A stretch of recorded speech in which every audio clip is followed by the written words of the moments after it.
They say he stole their childhood, and now they want to know why he still got a veteran's funeral with full military honors. The Cake News Investigates team dug up answers you may not like, and a warning tonight: the accounts in this story are graphic in nature.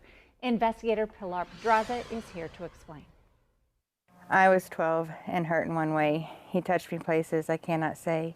He ruined my childhood. He made me feel dirty, kind of like a slut.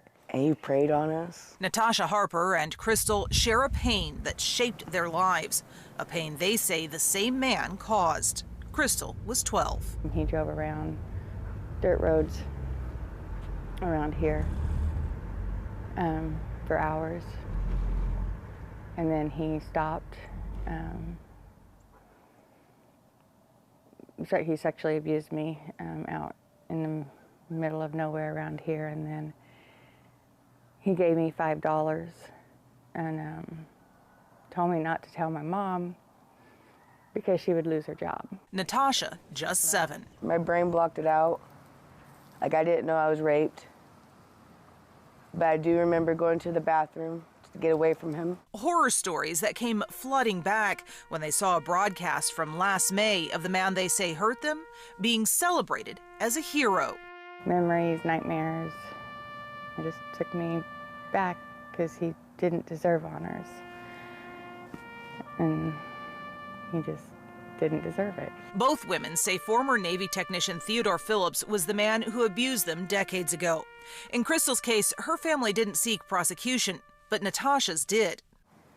And I remember all kinds of commotion from the police and everything, and then the next thing I remember is talking to the detective. According to court filings, Natasha's story and that of another little girl convicted Phillips of sexual misconduct with a child under the age of 8.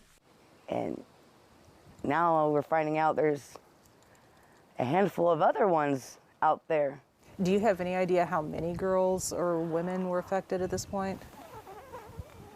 I can at least name 7. Phillips served 7 years in prison. After getting out, he eventually ended up living on the streets. When he died last year, the Kansas Veterans Cemetery Program organized a service with military honors. Honors Natasha and Crystal don't believe he's entitled to. How is a serial rapist able to be in a veterans cemetery? In a statement to Cake News, Winfield Cemetery said it follows the same rules as the National Cemetery Administration. That means the only time it denies funerals for sex crimes is when the veteran receives a life sentence. Phillips' original sentence was just 59 months. It's not right. It's just not right. The cemetery says it would take a change in state law to change that rule, something both women say they're ready to fight for. I have forgiven you for hurting me, but honored for your good deeds. I can't seem to wrap my head around that. Where do you think he should be? Cremated and thrown in the dirt. He was a monster. We're reaching out to members of the Kansas House Committee on Veterans and the Military to see what they can do about all this.